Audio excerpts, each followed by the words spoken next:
Então, dando início, né, nós vamos falar então sobre a sombra psicológica, né? Então, a persona e a sombra são mais ou menos o oposto uma da outra, né? Nós vamos construindo nossa persona ao longo da nossa reencarnação. Tem o self, que é que é a nossa essência divina, o nosso eu mais profundo, né?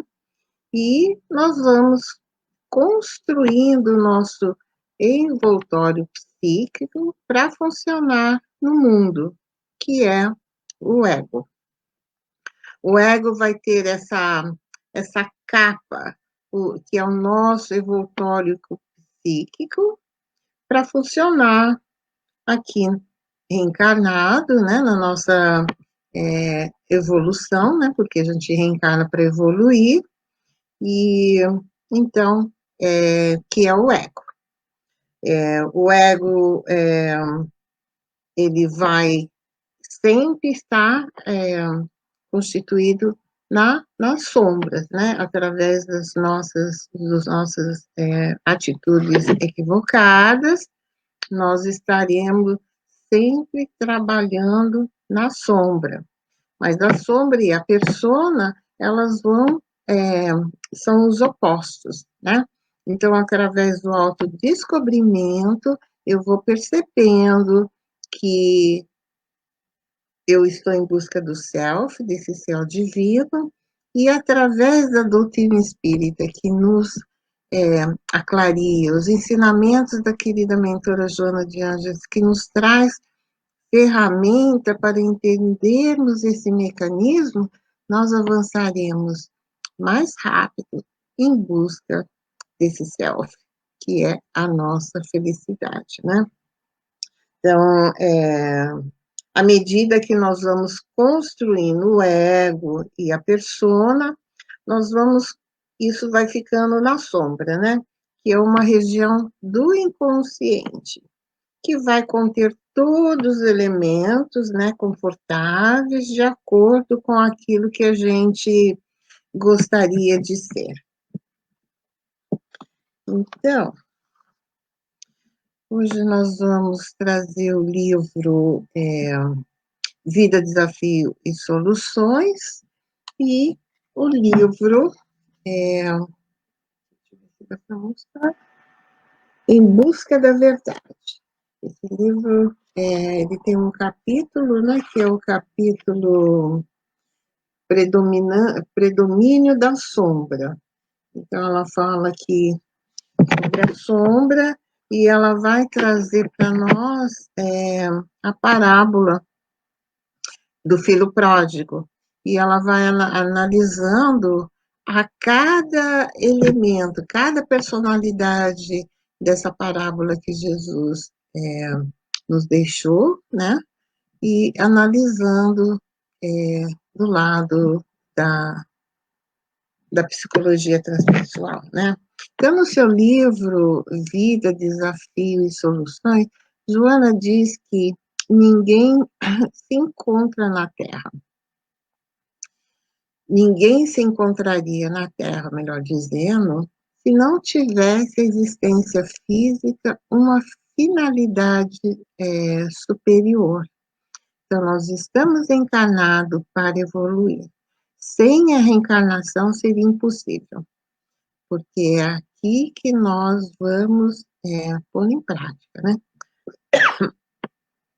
Então, ela diz que o ser é um produto de um largo processo de desenvolvimento dos valores infinitos que dormem latente em nós. Estão aguardando os meios propícios para se manifestarem. Então, todo o potencial para a nossa evolução estão latentes em nós, né? Como diz no Livro dos Espíritos, os vermes que irão comer a carne, ele já existe dentro de nós, em estado latente, esperando o momento oportuno para eles encontrarem o ambiente propício para que eles se desenvolvam.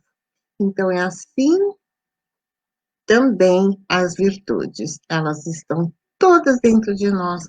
Como a mentora diz, procura aguardando os meios propícios para se manifestar.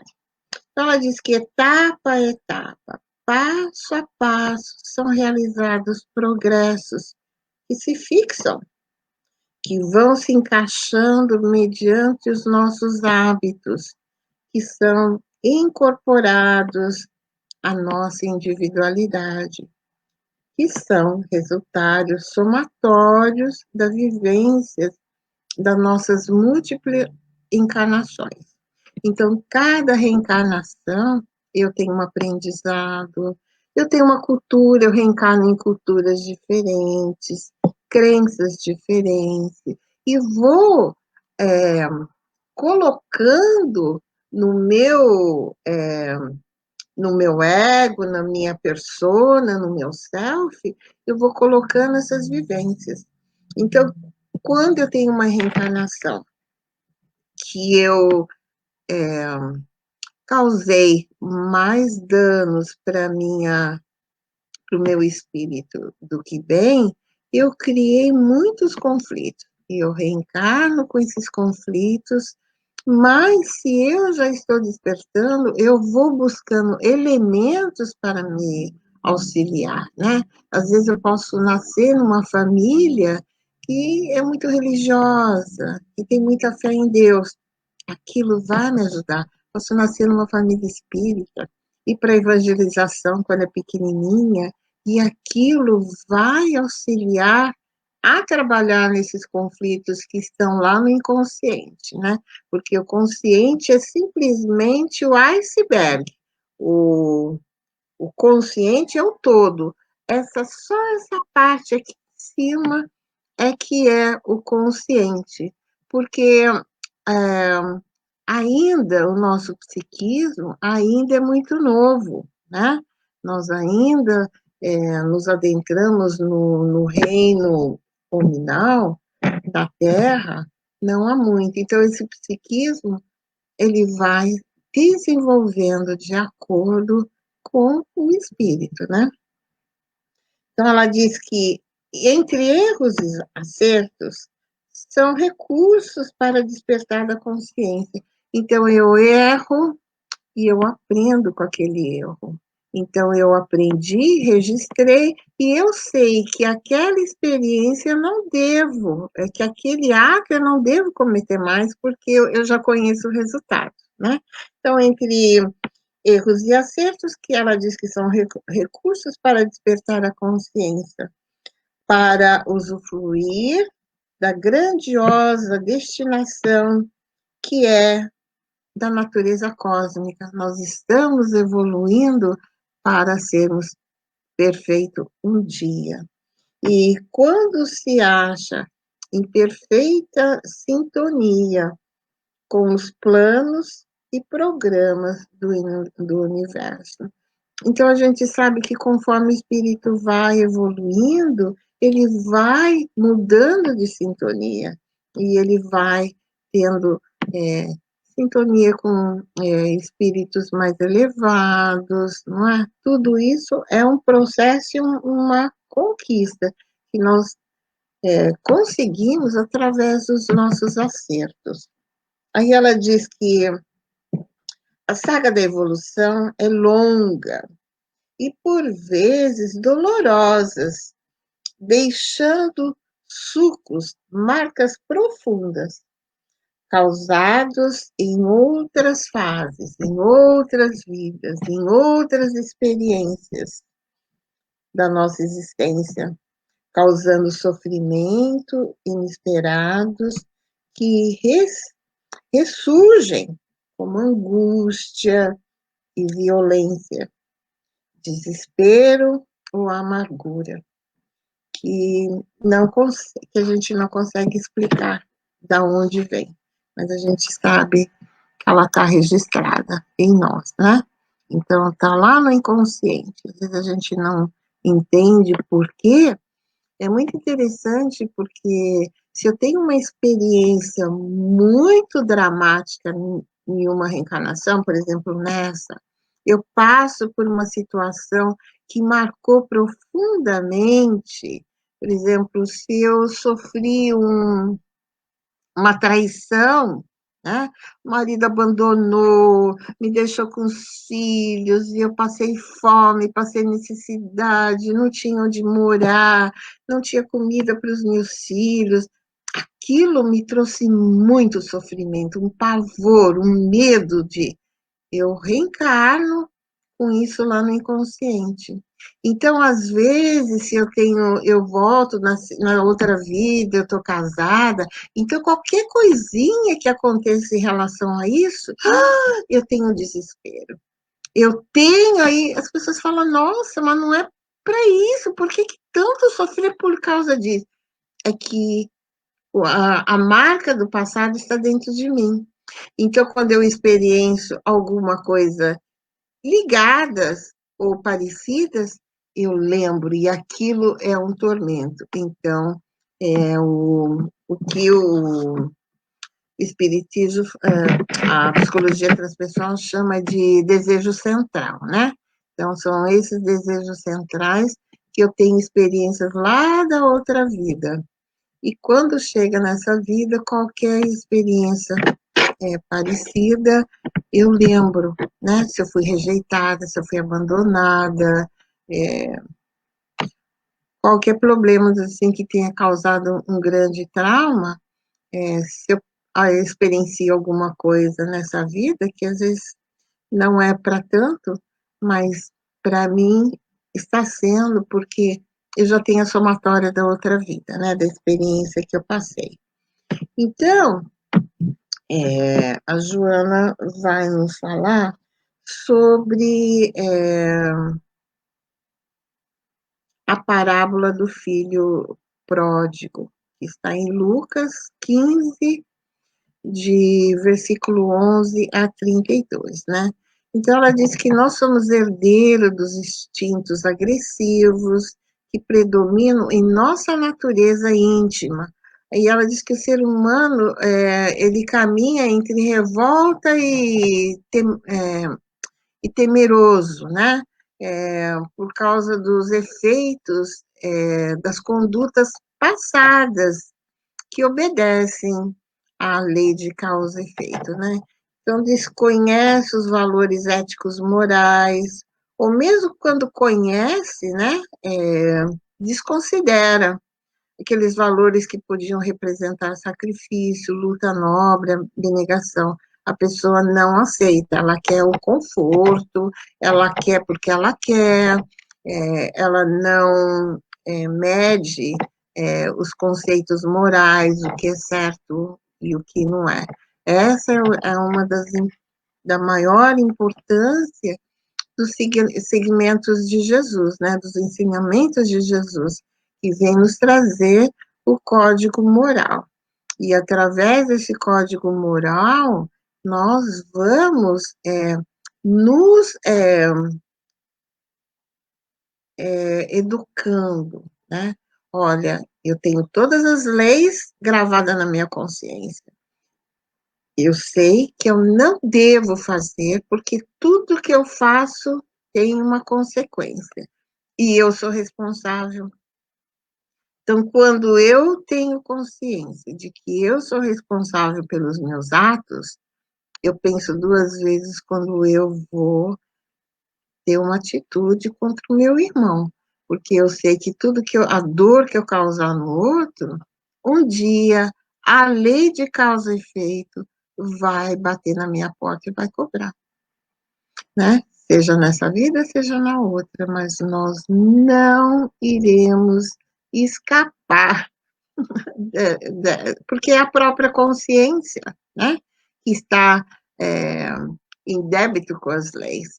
E para que eu tenha paz, eu muitas vezes peço para reencarnar com aquele problema, porque na outra vida eu danifiquei alguém, causei um mal a alguém, causei danos a alguém. Então, eu peço nessa vida, eu quero passar por isso, porque assim registra no espírito e aí ele nunca mais vai repetir atitudes assim, né? Então, são essas ferramentas, esses mecanismos que todos nós passamos para a nossa evolução. Até o momento que nós conquistamos as virtudes, nós já não somos mais egoístas, nós já temos amor ao próximo, nós já fazemos o bem para o nosso irmão, sem pensar em nós, né? Aquele bem que não é oportuno, né? Eu faço bem, mas eu quero me mostrar, o ego, né? Olha como eu sou boazinha, conta para todo mundo que fez. Então, não é esse, é aquele silencioso, é aquele amor, aquela caridade silenciosa, né? Eu faço, mas que a mão esquerda não saiba o que a direita deu.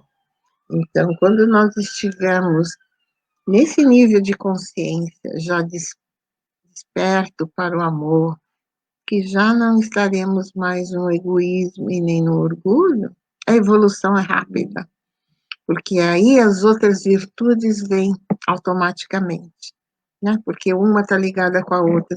Se eu desenvolver já a virtude do amor, eu logo, logo não vou ter mais nenhum orgulho, nem a, o orgulho nem o egoísmo, porque essas duas sombras, elas vão desaparecendo. E o self vai tomando conta, né? Então, é um mecanismo muito bonito, mas nós temos que buscar, nós temos que trabalhar em nós esse autoconhecimento. É dolorido, muitas vezes a gente não quer aceitar que a gente é assim, mas é a única maneira de nós nos libertar de orgulho é realmente falar, não, eu sou uma pessoa orgulhosa, eu sou uma pessoa mandona, eu sou uma pessoa autoritária, eu faço isso, eu faço isso, e agora eu vou me reprogramar, eu sou impaciente, então eu vou me observar, e toda vez que eu tenho essas atitudes, eu falo, ai, olha, eu fiz assim, não deveria. São os ensinamentos de Santo Agostinho, né? Toda noite, antes de dormir, ele fazia a reflexão, o que foi de bom que eu fiz hoje, o que foi de mal que eu fiz. E se ele tivesse feito algo de mal, algo contrário à sua consciência, no dia seguinte, ele iria refazer. E assim, nesse exercício de autoconhecimento, ele se tornou o homem que se tornou, né? O grande santo da igreja. Então, a Joana fala sobre a parábola que Jesus conta, né? Que é o ego do jovem filho, né? Que tem essa parábola é um pai com dois filhos, né? E, e ali ela vai. Então, eu vou ler a parábola e ela vai depois descrevendo cada passo da parábola e fazendo comentário. Então, a parábola do filho pródigo, que está em Lucas 15, versículos 13 e 32, um certo homem tinha dois filhos. O mais moço dele disse ao pai: Pai, dá-me a parte da fazenda que me pertence. E ele repartiu por eles a fazenda. E poucos dias depois, o filho mais novo, ajuntando tudo, partiu para uma terra longínqua. E ali ele desperdiçou a sua fazenda, vivendo libertinamente. E havendo ele gastado tudo, e houve naquela terra uma grande fome, e começou a padecer de necessidades. E chegou-se um dos cidadãos daquela terra, o qual mandou para os seus campos e a pastar porcos. e desejava encher o seu estômago com as alfarrobas que os porcos comiam, e ninguém lhe dava nada. E ele então caiu em si e disse: quantos trabalhadores de meu pai têm abundância de pão, e eu aqui pereço de fome. Levantar-me-ei e irei ter com meu pai.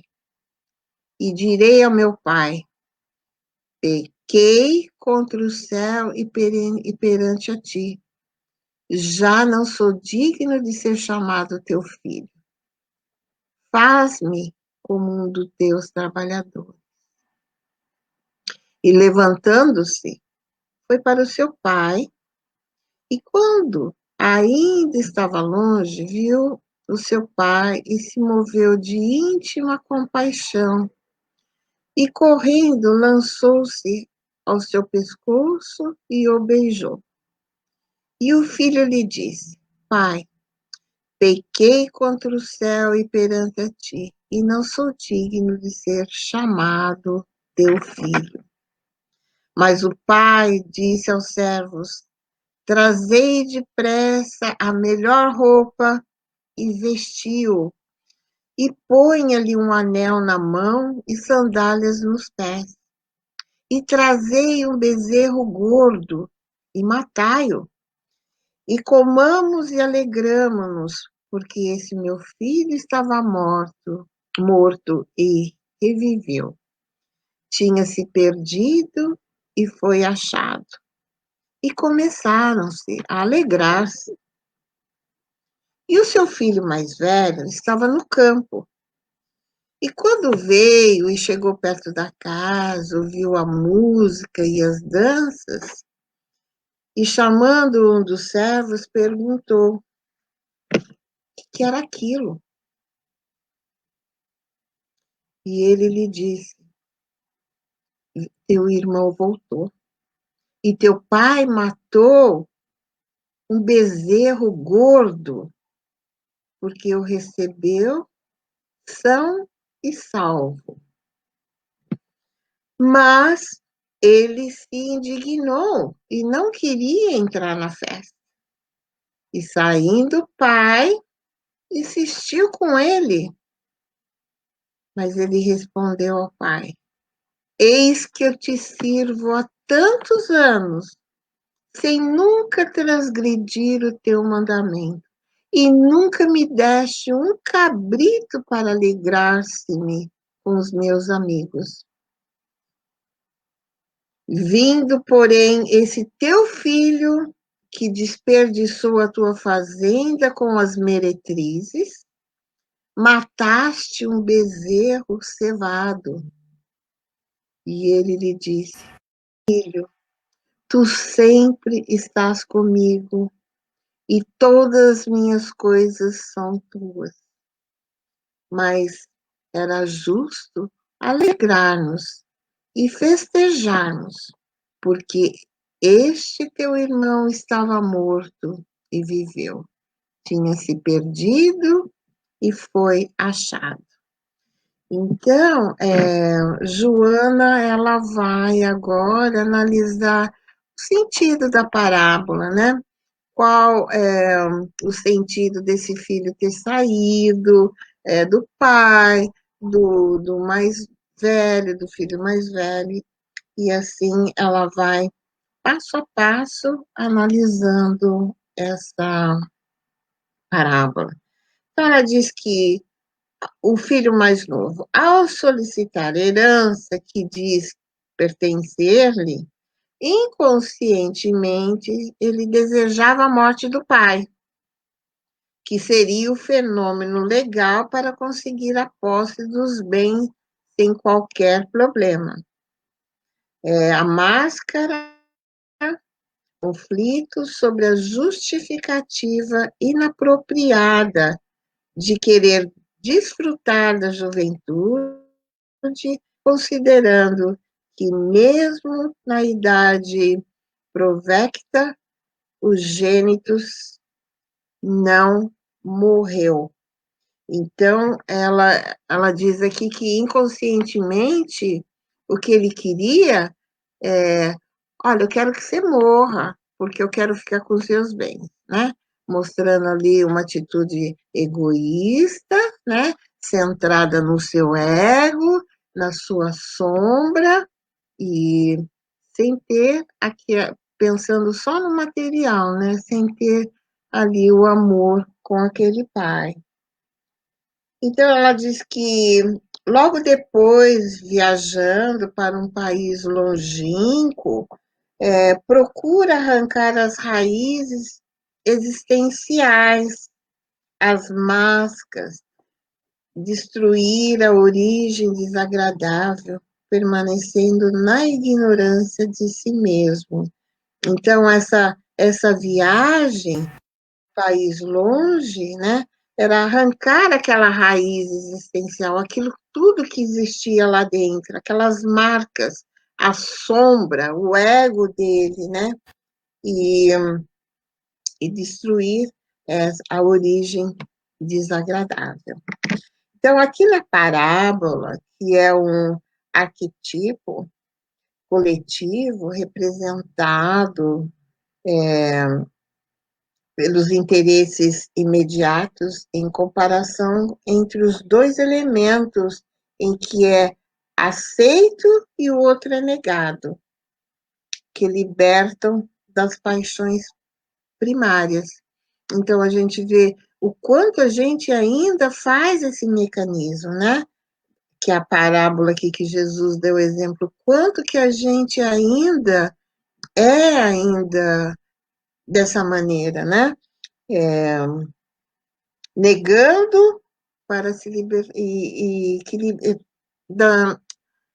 negando, mas ainda nesses elementos ainda primários, né? Ainda muito egocêntricos, que ela completa aqui ante o egoísmo do filho jovem, né? Porque ele tem ali uma atitude muito egóica, né? De pegar, fazer o pai, vende a fazenda, dá minha parte em dinheiro e eu vou embora, gasto tudo e não dou mais notícia, né? E ela diz que o pai, generoso, ele não reclama, não deixa transparecer mágoa, embora ele sofra com a partida do filho. É desse modo, ela diz, que as criaturas fogem do abrigo seguro da psique integrada, que cede lugar ao ego, o ego nocivo, postergando a oportunidade de ser feliz, fazendo conflitos, né? Porque se tivesse tido uma atitude assertiva dentro das leis divinas, eu não estaria criando nenhum conflito, mas eu estaria, sim, adquirindo elementos para a minha felicidade futura. Mas agindo dessa maneira, eu só estou o quê? Postergando a oportunidade de ser feliz. Então, ela diz que a sua sombra o induziu, né? Ela referindo aqui ao filho jovem que partiu, então ela diz que a sua sombra o induziu ao gozo do prazer, da irresponsabilidade, da incontinência moral, porque os deveres na lavoura dos sentimentos desagradavam. Então, os seus sentimentos não eram sentimentos nobres, né? Ela diz aqui que ele se comprazia nos gozos deles, da irresponsabilidade, né? Da incontinência moral. Então, ele se afastava desses sentimentos.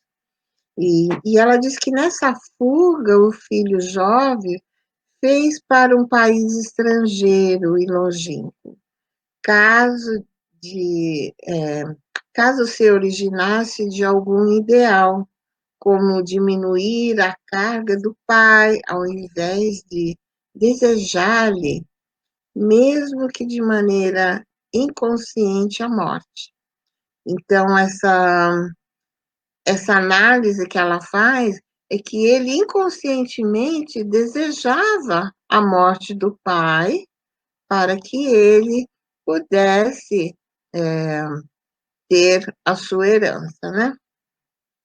Então, ela diz que há nesse conflito o mundo do pai, o mundo do filho,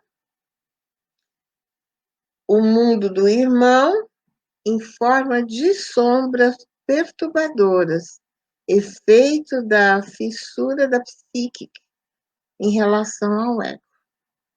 Então, todo esse movimento, né, que a gente viu lá que o irmão mais velho ficou bravo com o pai, porque como eu estou aqui trabalhando com você, nunca te abandonei, você nunca me deu um cabrito para mim me celebrar com meus amigos, e ele que te abandonou, gastou todo o dinheiro com as meretrizes, e aí você vem e recebe ele assim, né?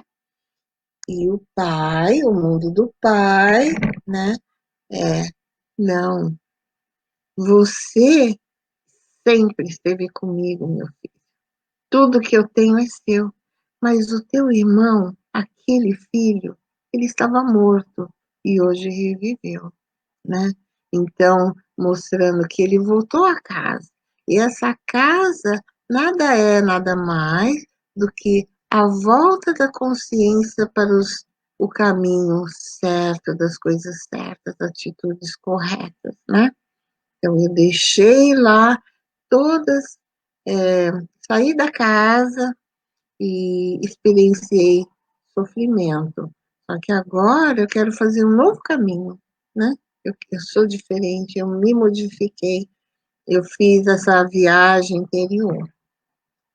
E Jonas diz que Jesus deixa transparecer na experiência, na expressiva parábola, o caráter terapêutico quando o filho volta em busca da paz e da saúde.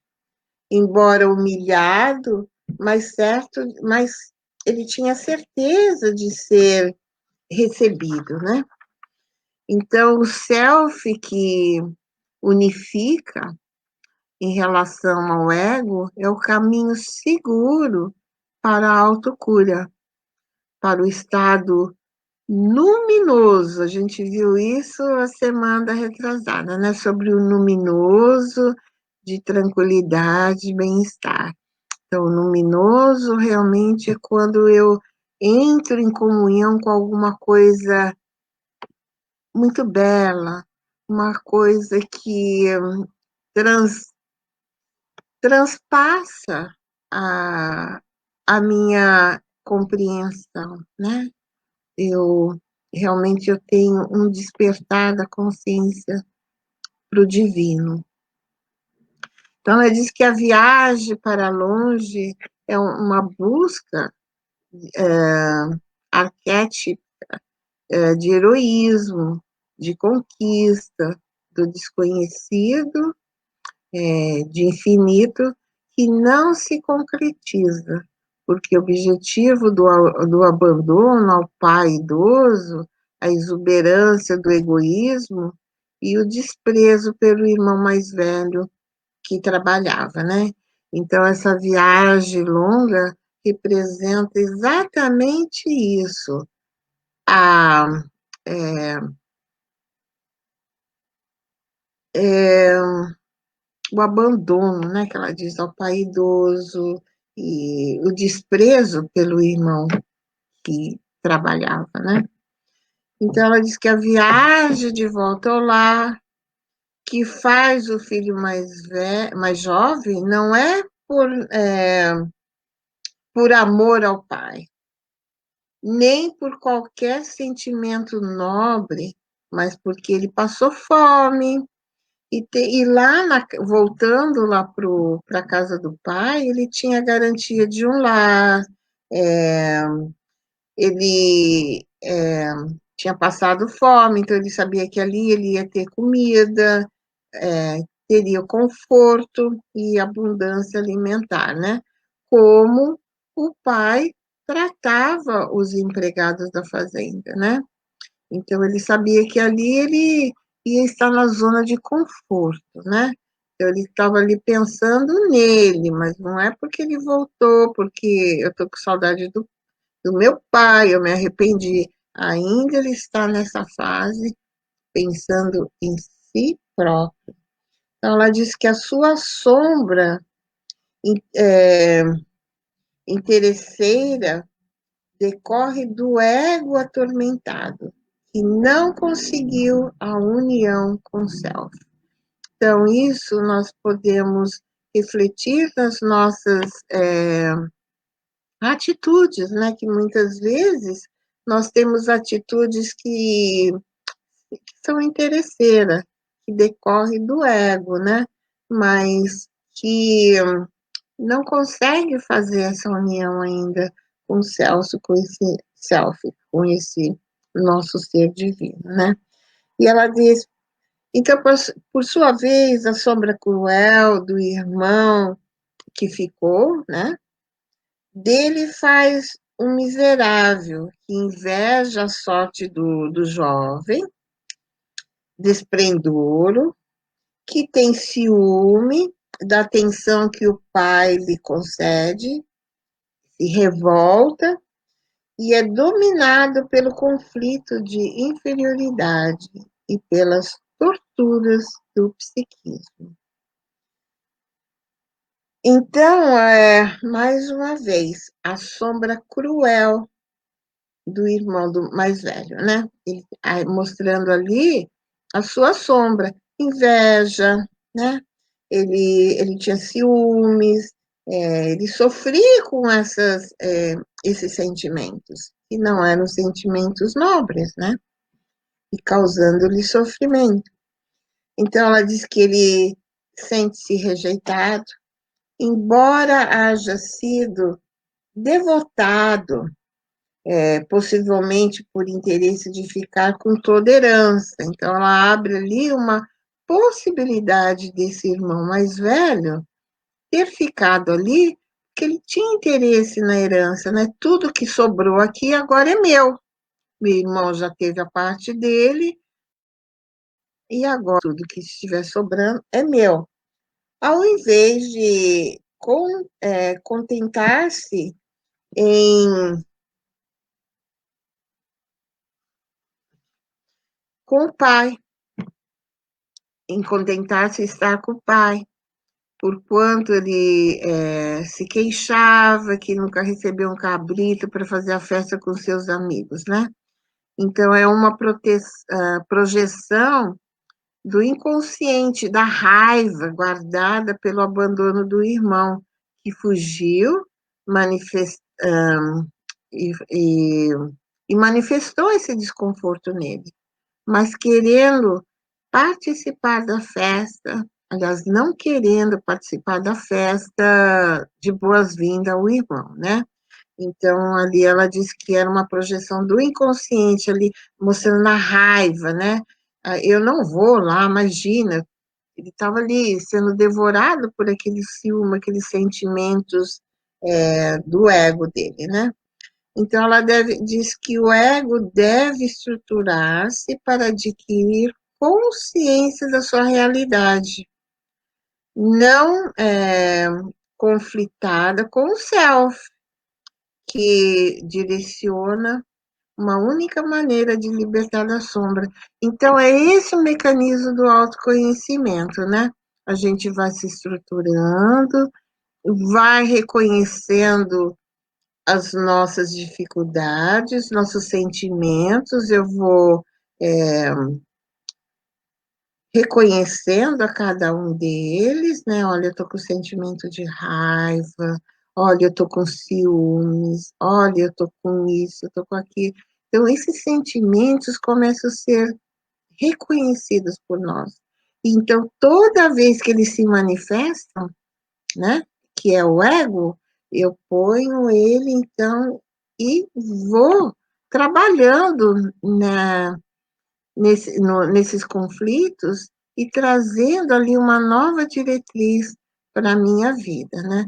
não é isso que eu quero, eu vou como que educando esse ego.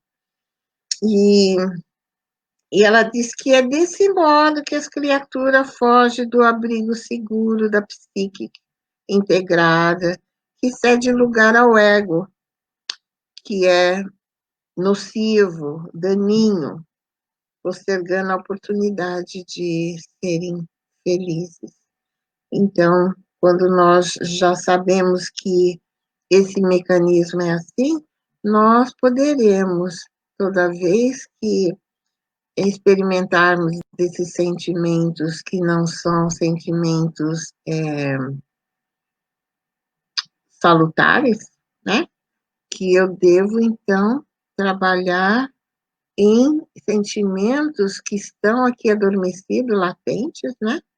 E trazendo à tona, exercitando toda vez esse sentimento. E através desse exercício é que eu vou iluminando o meu espírito, né? Eu vou trazendo o meu self. E a gente não espera fazer isso numa reencarnação, né? É bom que a gente lembre para a gente não achar que. Mas já ter a consciência do mecanismo, já estar reconhecendo esses sentimentos dentro de nós, já é um grande passo. Um grande passo que nós estamos aqui despertando já o nosso self, né? Para as reencarnações, aonde nós estaremos trazendo novas experiências e lembrando que tudo aquilo que eu registro no meu espírito, ele jamais se perde, né? Então, ela diz que a experiência, porém, do país longínquo, o desejo inconsciente de não encontrar nem sequer saber onde reside o fugitivo. Então, essa é a atitude do irmão mais velho, né? Que ele, para ele, o irmão estava morto, né? Então, o egoísmo, eu não me importo com o próximo, né? É o meu eu, e o resto não é importante. Então, ela disse que a sua sombra o induziu ao gozo do prazer, da responsabilidade, da incontinência moral, porque os deveres da lavoura, né, que eram os sentimentos. E ela diz que a firmeza moral do irmão mais velho, trabalhando sem demonstrar nenhum cansaço, nem aborrecimento, produz-lhe antipatia e faz que o deteste, deixando ao lado do pai idoso, sem nenhuma consideração pelos laços de família, numa participação mística, coletiva, simbolizando a sociedade como um todo. E é bem isso mesmo, né? É, a gente tem a antipatia, tem a raiva, no caso aqui, né, do exemplo que a Joana está dando, né? E, e não tem nenhuma consideração pelos laços de família, né? Não tem nenhuma participação coletiva, né? E isso tudo também pode simbolizar a sociedade como um todo, né? Então, Joana continua dizendo aqui no livro que o arrependimento é o balço para a culpa, reconhecendo que pecou contra o céu e contra ti, que era o pai, no caso, né? Em forma seguro de ser bem recebido, mesmo que não fosse digno de ter o nome de seu filho. Então, ele é vitimado pelo libido exacerbada, entrega-se ao gozo da ilusória, pela ilusória da conduta que não se acaba e as suas forças exaustas logo se renovam. Então, é uma reflexão muito bonita que ela faz sobre a parábola do filho pródigo, porque a gente pode trazer isso sempre na nossa vida, né? O nosso egoísmo, a gente abandona o outro e eu vou viver a minha vida, mas aí se não dá certo, aí eu volto. Mas eu não volto porque eu tô com saudade, porque eu me arrependi. Eu volto por causa do conforto que tudo isso é, me proporciona, né? Então fica aí hoje a reflexão da noite, né? E vamos aqui ver a Danica. Oi, Dani, querida, boa noite. Aqui, Cris e Cris. Minha querida, que bom te ver por aqui. Saudades, saudades. Não posso ficar estudando. Bom te ver, querida, no teu coração. Outro no seu. Ai, minha querida amiga linda. Boa noite, Sofia. Boa noite, Max. Boa noite, Thaís. Saudade de vocês, viu? E aqui a nossa querida Dani. Ai, a minha amiga do Brasil. Tânia, querida. Boa noite, amiga. Saudades. Ai, que bom te ver aqui. Muito bom. Nossa, esse encontros que a gente faz virtual é tão bom, porque a gente olha os elos que a gente encontra, né? A gente tá, muito bom. Faz um bem para o coração muito grande. Ai, que bom ver vocês todos aqui. Então, eu gostaria de convidar vocês para a nossa prece de encerramento, né?